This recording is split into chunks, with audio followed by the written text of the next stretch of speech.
प्रियतम को 1 वर्ष की सजा हो गई और अपराध केवल इतना था कि 3 दिन पहले जेठ की तपती दोपहरी में उन्होंने राष्ट्र के कई सेवकों का शरबत पान से सत्कार किया था। मैं उस वक्त अदालत में खड़ी थी। कमरे के बाहर सारे नगर की राजनीतिक चेतना किसी बंदी पशु की भांति खड़ी चीत्कार कर रही थी। मेरे प्राणधन हथकड़ियों से जकड़े हुए लाए गए। चारों ओर सन्नाटा छा गया। मेरे भीतर हाहाकार मचा हुआ था, मानो प्राण पिघला जा रहा हो। आवेश की लहरें सी उठ उठ कर समस्त शरीर को रोमांचित किए देती थी। ओह, इतना गर्व मुझे कभी न हुआ था। वह अदालत कुर्सी पर बैठा हुआ अंग्रेज अफसर, लाल जरीदार पगड़ियां बांधे हुए पुलिस के कर्मचारी, सब मेरी आंखों में तुच्छ जान पड़ते थे। बार बार जी में आता दौड़कर जीवन धन के चरणों में लिपट जाऊं और उसी दिशा में प्राण त्याग दूं। कितनी शांत, अविचलित, तेज और स्वाभिमान से प्रदीप्त मूर्ति थी। ग्लानि, विषाद या शोक की छाया भी ना थी। नहीं, उन होठों पर एक स्फूर्ति से भरी हुई मनोहारिणी ओजस्वी मुस्कान थी। इस अपराध के लिए 1 वर्ष का कठिन कारावास? वाह रे न्याय, तेरी बलिहारी। मैं ऐसे 1000 अपराध करने को तैयार थी। प्राणनाथ के चलते समय एक बार मेरी आंखों में देखा, कुछ मुस्कुराए, फिर उनकी मुद्रा कठोर हो गई। अदालत से लौटकर मैंने 5 रुपए की मिठाई मंगवाई और स्वयं सेवकों को बुलाकर खिलाई। और संध्या समय मैं पहली बार कांग्रेस के जलसे में शरीक भी हुई, और शरीक ही नहीं हुई, मंच पर जाकर बोली भी और सत्याग्रह की प्रतिज्ञा ले ली। मेरी आत्मा में इतनी शक्ति कहाँ से आ गई, नहीं कह सकती। सर्वस्व लुट जाने के बाद फिर किसकी शंका और किसका डर? विधाता का कठोर से कठोर आघात भी अब मेरा क्या अहित कर सकता था। दूसरे दिन मैंने 2 तार दिए, एक पिताजी को, दूसरा ससुर को। ससुर जी पेंशन पाते थे, पिताजी जंगल के महकमे में अच्छे पद पर थे, पर सारा दिन गुजर गया, तार का जवाब नदारद। दूसरे दिन भी कोई जवाब नहीं आया। तीसरे दिन दोनों महाशयों के पत्र आए। दोनों जामे से बाहर थे। ससुर जी ने लिखा, आशा थी तुम लोग बुढ़ापे में मेरा पालन करोगे। तुमने उस आशा पर पानी फेर दिया। क्या अब चाहती हो मैं भिक्षा मांगू? मैं सरकार से पेंशन पाता हूँ, तुम्हें आश्रय देकर मैं अपनी पेंशन से हाथ तो नहीं धो सकता। पिताजी के शब्द इतने कठोर तो ना थे, पर भाव लगभग ऐसा ही था। इसी साल उन्हें ग्रेड मिलने वाला था। वह मुझे बुलाएंगे तो संभव है ग्रेड से वंचित होना पड़े। हाँ, वह मेरी सहायता मौखिक रूप से करने को तैयार थे। मैंने दोनों पत्र फाड़कर फेंक दिए और उन्हें कोई पत्र ना लिखा। हाय स्वार्थ, तेरी माया कितनी प्रबल है। अपना ही पिता केवल स्वार्थ में बाधा पड़ने के भय से लड़की की तरफ से इतना निर्दयी हो जाए, अपना ससुर अपनी बहू की ओर से इतना उदासीन हो जाए। मगर मेरी उम्र ही क्या है, अभी तो सारी दुनिया देखने को पड़ी है। अब तक मैं अपने विषय में निश्चिंत थी, लेकिन अब यह नई चिंता सवार हुई। इस निर्जन घर में निराधार निराश्रय कैसे रहूंगी? तो जाऊंगी कहाँ? अगर कोई मर्द होती तो कांग्रेस के आश्रम चली जाती या कोई मजदूरी कर लेती। मेरे पैरों पे नारीत्व की बेड़ियां पड़ी हुई थी।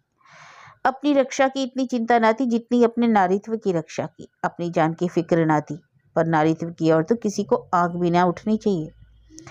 किसी की आहट पाकर मैंने नीचे देखा। 2 आदमी खड़े थे। जी में आया, पूछूं कौन हो, यहाँ क्यों खड़े हो? मगर फिर ख्याल आया, मुझे यह पूछने का क्या हक? आम रास्ता है, जिसका जो जी चाहे जहाँ खड़ा रहे। पर मुझे खटका हुआ।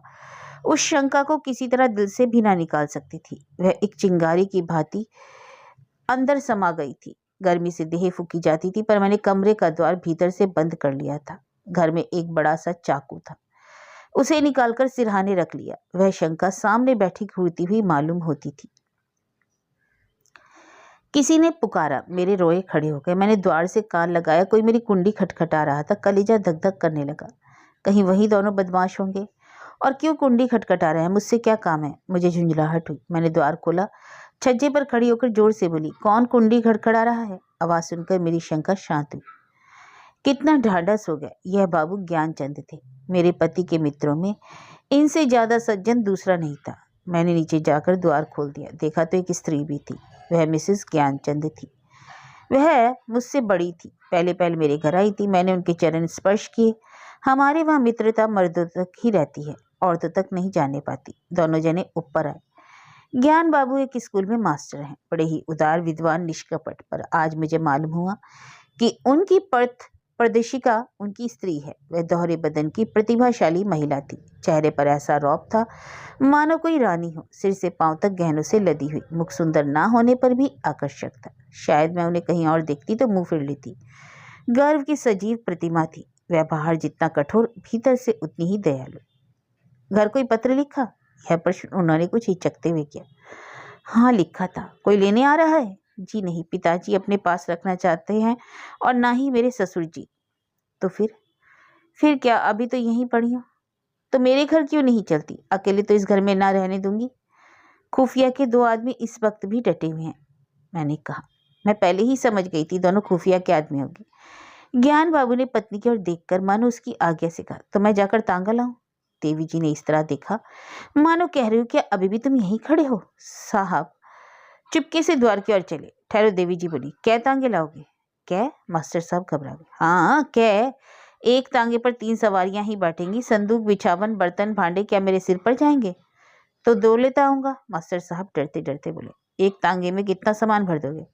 तो 3 लेता आऊं। अरे तो जाओ भी, जरा सी बात के लिए घंटा भर लगा दिया। मैं कुछ कहने ना पाई थी कि ज्ञान बाबू चल दिए। मैंने सकुचाते हुए कहा, बहन तुम्हें मेरे जाने से कष्ट होगा। देवी जी ने तीक्ष्ण स्वर में कहा, हाँ हाँ होगा तो अवश्य। तुम दोनों जून 2-3 पाव भर आटा खाओगी, कमरे के एक कोने में अड्डा जमा लोगी, सिर में आने का तेल डालोगी। हाँ, यह थोड़ा कष्ट है। अरे आप तो मुझे बना रही हैं, मैंने झेपते हुए कहा। देवी जी ने सदैव भाव से मेरा कंधा पकड़कर कहा, जब तुम्हारे बाबूजी लौट आए तो मुझे भी अपने घर मेहमान रख लेना। मेरा घाटा पूरा हो जाएगा। अब तो राजी? चलो असबाब बांधो, खाट वाट कल मंगवा लेंगे।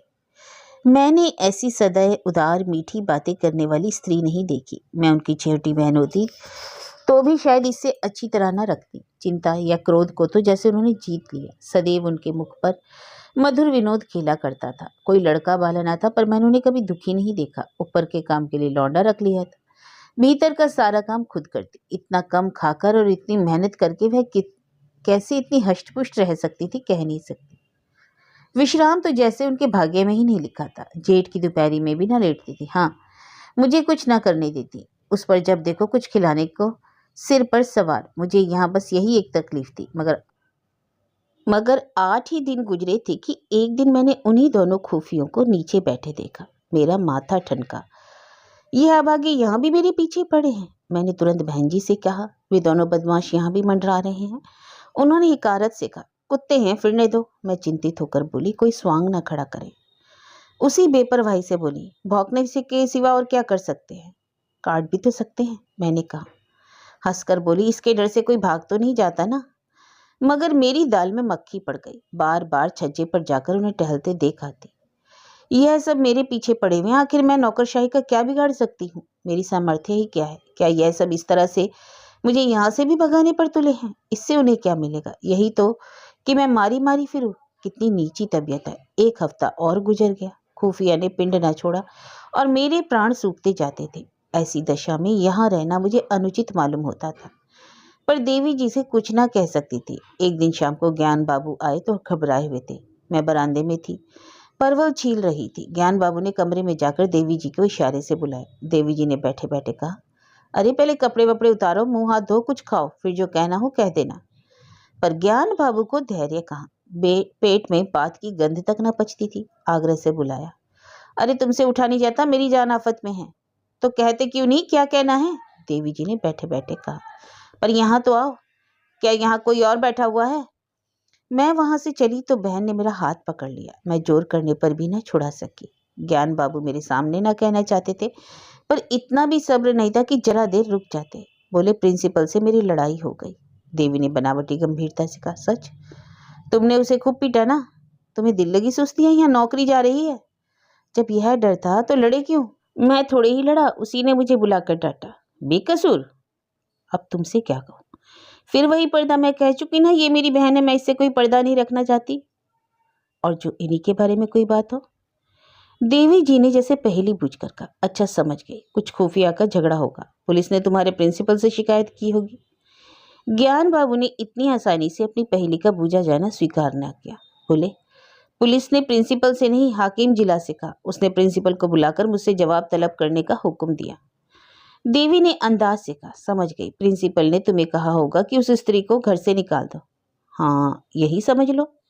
तो तुमने क्या जवाब दिया? अभी कोई जवाब नहीं दिया। वहाँ खड़े खड़े क्या कहता?